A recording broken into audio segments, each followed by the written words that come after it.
Hi అండి, అందరికీ నమస్కారం. ఇప్పుడే అందిన వార్త.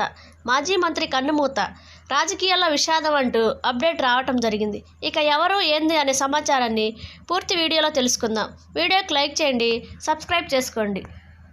భారత రాజకీయాల్లో తీవ్ర విషాదం చోటు చేసుకుంది. మాజీ కేంద్ర మంత్రి, కాంగ్రెస్ సీనియర్ నాయకుడు కేపీ ఉన్నికృష్ణన్ కన్నుమూశారు.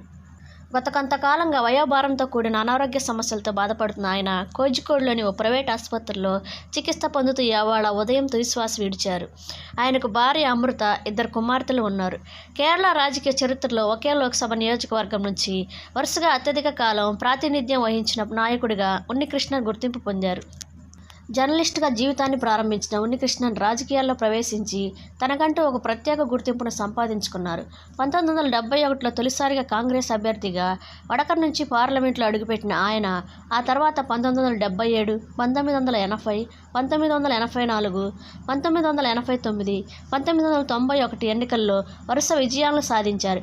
వీపీ సింగ్ క్యాబినెట్లో ఉపరితల రవాణా కమ్యూనికేషన్ల శాఖ మంత్రిగా పనిచేశారు.